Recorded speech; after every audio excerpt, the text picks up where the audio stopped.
You really fucked up this time.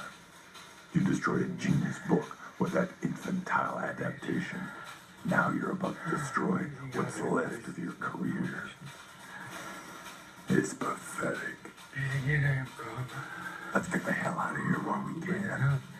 Ignore this mental formation. This is a mental formation. Stop that shit. This is just I'm not a mental formation. I'm you, asshole. Leave me alone. You were a movie star, remember? Pretentious but happy. I wasn't happy. Ignorant but charming. Now you're just a tiny, bitter cocksucker. Fucking miserable. I was fucking miserable. Yeah, but fake miserable. Hollywood miserable. What are you trying to prove? That you're an artist? Well, you're not. Fuck you! So fuck you, you coward. We gross billions. What, are you ashamed of that? Billions! And billions of flies eat shit every day. So what? Does that make it good? I don't know if you noticed, but that was 1992. You could jump right back into that suit if you wanted to. You know what I find interesting? He talks to himself within this mirror. And this mirror is his own self. It's a duality of his own self. It can be, in certain cases, a demon, or even his own guardian angel, depending on how you look at it. And that is one of the keys to perception here. But even understanding segregative clues within this movie, we are going to take a deeper look within certain connections. And it's no different than the little breadcrumbs that they leave for us to find, like the dates and why they're relevant within certain aspects of years and times and certain aspects of the actor's history. But most notably within the movie's folklore, for him to mention 1992, which is the same year that San Andreas, GTA San Andreas, actually took place. Now, understand once again, it's not like the movie wrote, their script within the aspect of thinking GTA. It's that GTA, is correlating a lot of these things that they know, are bound by segregative clues. They know it, and they bound all of the hidden things, basically, that we want, all behind rearranging and segregating. And that was the only clue they really needed to give us from the very beginning.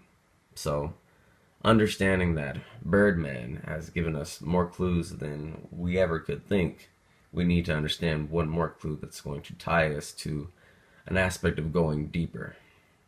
Are you okay? Now, what we're looking at here, is an aspect of going deeper. We're going to segregate someone out of this scene, an actress, out of Birdman, and we're going to understand her importance and understand her past and even her history. But most importantly, understand that she is an aspect of going deeper within our clues. So, now, once again, going back to somewhat of a source material here, we have known Birdman to be tied to aspects of this mystery. Now, within that aspect of looking at this mystery, we are going to understand once again the former wife, which is played by Amy Ryan. Now, Miss Amy Ryan is a very interesting actress, and she was on some very interesting shows, but what she was really known for, at least towards the end of the show's run, especially when GTA 5 started production, which was 2008, was The Office, and she played Holly Flax. Now, let me show you exactly what I mean by this. Whoa, what are you doing? You don't have to do that. I mean, we have already put together chairs. That's how we buy them, actually. Oh, trying to adjust the lumbar support on Toby's chair, and that made this up-down lever thing not work, and then I took the whole chair apart, and that Is the story of me on the floor. It's pretty good, right? I'm gonna sell the movie rights. And the sequel, woman stands at desk and works. So, I have no idea how you sit like that. Yoga. Yoga. Sit on floor and put together a chair, we will.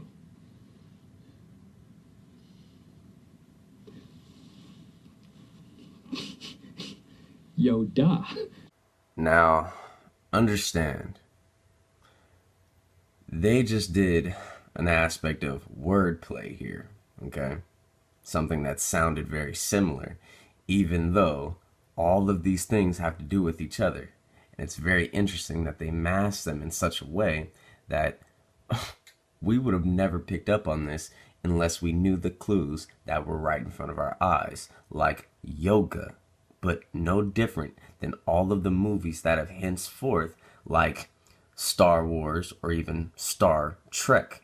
Okay, they are all ties right back into J.J. Abrams, and why certain aspects of different directors like Frank Lucas and even Steven Spielberg need to be looked at here, and why we will be looking at them in the near future.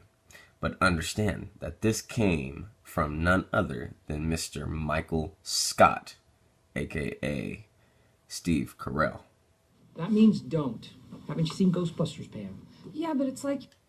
Now, I want you to understand a clue that he literally just gave us, that a few people in the community have kind of put two and two together, but this is part of, once again, proving the essence of processes, okay? We are proving the process of understanding the clues here, and that they are not only everywhere, but they are built on a track of things that are right in front of your face, okay? Now, what we're looking at here, okay, is the digiscanner that you get within the Epsilon missions, and that is tied to Omega and a few other aspects of the game tied to the paranormal. Now, within Ghostbusters, okay, there's the PKE meter, and it resembles it to almost a T. Now, the fact of the matter here is that GTA does have to change certain things so they don't get sued by the original design, and it's fact, okay? It's no different than making parodies of the same things here and there. Now, we are not done looking at Ghostbusters, but the fact of the matter here is that we will come back to it when it is more relevant than other clues. For now, we are going to stay more focused on what got us here, and that is the source material tied to The Office. Now, I want you guys to understand, once again, another implication to Michael here, okay, and why he's tied to an angel, but most likely he's tied to an aspect of God. But we always need to understand the assimilation, because it is what is going to teach us the aspect of dualities here, and even the aspect of clues and triggers. I don't ask for much for Christmas. I really don't. It's not like I'm begging people to buy me diamonds and brooch pendants. Oh, buy me something expensive or I'm going to kill myself. That's not... I don't care about that. All I want to be is Santa. And you want to take that away from me? Fine. Go ahead. But when you need my help, because I am ruining everything, don't look at me. Behold, Jesus Christ. Now, I want you guys to understand, once again, okay, there is literal assimilations to every single character, okay, that you see forth within your eye. But Rockstar knew this, and when they knew this, they put the surefire clues right in front of our face. And it was all just in case we miss certain things. It drives us in a certain path. And it's no different than looking at this and thinking, well, this is what the whole mystery is talking about. But no, it's one fraction of a clue that we need to understand a little bit deeper. And we haven't understood fully. I think you should get dressed. I'm not getting dressed. I'm not getting dressed. I have too many things to do before I get dressed. I need to find 100 clients. Now, I want you guys to understand something, okay? I didn't bring you here for just kicks and giggles. I need you guys to understand that there are very, and I mean it, very subtle clues hidden within these things that I'm showing you, even card strategies, okay? And it would have been no different than understanding that, or even this. Michael, that seems impossible. A horse, okay? One more time, we need to once again realize a horse is tied to aspects of the second coming of Jesus Christ. And this is within the same series where this man, okay, arms wide out, open, is assimilating God in its purest form, an angel, Michael. Now, what's interesting is right next to that horse is an Egyptian bird. Now, once again, you guys, you need to realize they hide these little ass clues in such a subtle way. And I don't mean Rockstar, I mean every single director, every single artist, okay? They use these symbols and these aspects of God to teach us certain deeper things that we need to appreciate. And Rockstar hid the things that we wanted behind the things we need to appreciate. And that's what I'm showing you guys. The world sends people your way. Ryan came to me through a temp agency. Andy was transferred here. No idea where Creed came from. The point is, you just have to play with the cards that you're dealt. You just have to play with the cards that you're dealt. Jim, that guy is an ace. Dwight is my king up my sleeve. Phyllis is my old maid. Oscar is my queen. That's easy. Give me a hard one. That's what Oscar said. Toby is the instruction card you throw away. Pam is a solid 7. And yeah, you know what? Ryan is probably like a 2. But sometimes 2s can be wild. So watch out. And I am obviously the Joker. So. Now, I want you guys to once again understand what he's assimilating, okay? A duality, okay? He goes from Jesus Christ to the Joker and the choices between, okay?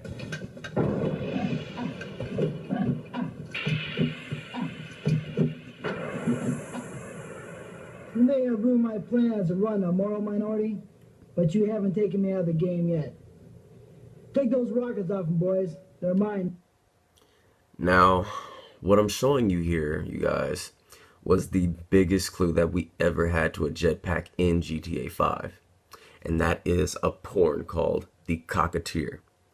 But within this Cocketeer movie, we have implication, okay, to a character called Screwball. But Screwball is a duality of the Joker. And seriously, you guys, there were a lot of things that we did not notice from the very beginning, especially about symbolism and especially about the Joker. Because when we look within the Life Invader building, we see something very subtle. And it's the fucking Joker. And this is what I mean by clues being broader than GTA, enough for us to understand the truth, okay? And this is exactly what I've been trying to show you guys from all of the things above, and why even Birdman, okay, has a split personality, okay? He has to cope with who he is, okay? Self-actualization. Hey, I'm self-actualizing over here. Your son, James. He's a good kid. He's a good kid? A good kid? Why? Does he help the... His son, James. Throughout the mystery, what is one of the main keys that I have shown throughout a lot of my videos that have tied connections? The King James version of the Bible. His son's name is not Jimmy, it's James. Maybe we should talk specifics. Let's do. Okay. Yesterday we had a meeting about planets. Well, to be fair, James, Jimothy. To be fair, Jimothy, that sounds weird. Are you okay with being called Jim? I am. Jim, to be fair, the conversation wasn't about planets. Right. Now, after realizing that Michael within GTA has a son named James, okay, and or Jim, we need to understand the same assimilation goes on within the fathering aspect upon a boss and an employee within the office, okay? They assimilate the same things, okay? James being the son, okay, of Michael. Alright, so just you tonight. Actually, I am meeting somebody, but I'm a little bit early. Leaving my company after 19 years. I'll drink to that. I'm starting at a company this week. Now, in this episode of The Office, okay, this one in particular, they were featuring Will Ferrell. Now, we need to understand something here. They chose for Will Ferrell to take place of Michael Scott, okay? And they kept this going for a few episodes. So we need to understand that Will Ferrell, okay, being in the place of the boss within this show, can give us some clues. No different than Michael Scott can. Is that true? You can do yoga in the new Grand Theft Auto? I have 2 questions for you. Number 1, what is Grand Theft Auto? And number 2, what in the name of Mount Olympus is yoga? So now understanding that Will Ferrell literally gave us a clue, okay, during the launch of GTA 5, we need to understand that these clues were broad as fuck from the very beginning, and they were inching us towards the right way. And we honestly just were not picking up on some of the most subtle clues given by some of the biggest actors and even the people who had to do with GTA. But one of the most noted things that he was in, aside from Anchorman, okay, was even a movie that I brought up before, and that was the Lego movie, okay? And that being tied to Charlie Day and a lot of the other clues that we have seen thus forth. But we're going to understand not only an aspect of a dig, but an aspect of a time-traveling movie, once again, that he is tied to, being the Austin Powers series. Now, the Austin Powers series is well known, okay, literally well known for an element of GTA that I brought up before, and that being a spoof of James Bond. Now, James Bond, I've brought it up several times, whether it had to do with jetpacks or even the aspects of Mr. Timothy Dalton, okay, and his role, once again, tied to James Bond. And why all of this will ultimately tie right back into aspects of the mystery that we were supposed to pay attention to, and even ties right back into a jetpack within the Rocketeer. But this is something that we need to pay attention to regardless of how we paid attention to it.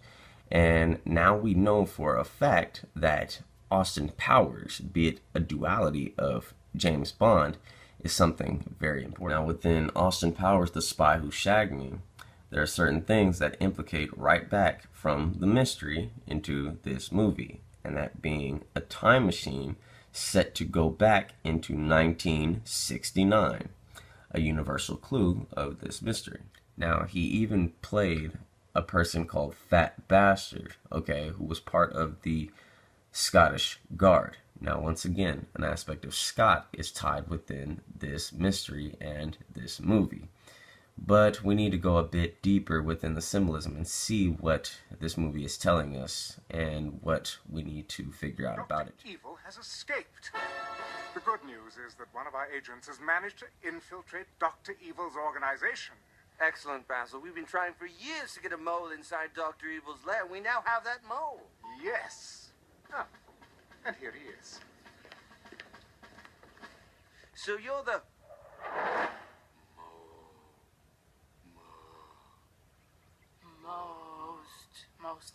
Most excellent agent we've ever seen.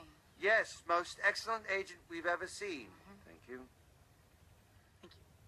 Now, once again, something that tied all of these things, okay, into time machines and aspects of clues that we needed to understand from the very beginning, tie right back into Mr. Fred Savage.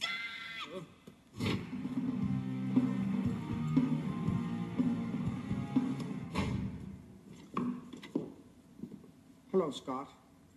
Hi. Now, what we have here, once again, is another Scott. But this Scott here is Mr. Seth Green. Now, Mr. Seth Green is very interesting, okay, for quite a few reasons, but a lot of the things that we have noted to be within this mystery, like him appearing in Heroes, or even his tie to Robot Chicken and the chicken having a red eye, and why this mural depicts pretty much the same thing within symbolism, okay, or even the aspect of a Ninja Turtle and him playing Leonardo, okay. Now, once again, these are all secretive clues for us to pay attention to things that we have noted to be in the mystery, like a universal clue of 1988 and it being tied to an alien movie, okay. These were here for a reason, once again, you guys, for us to pay attention to certain things in the right way. Even a movie called Rockstar that he was in right after he was in Austin Powers, A Spy Who Shagged Me.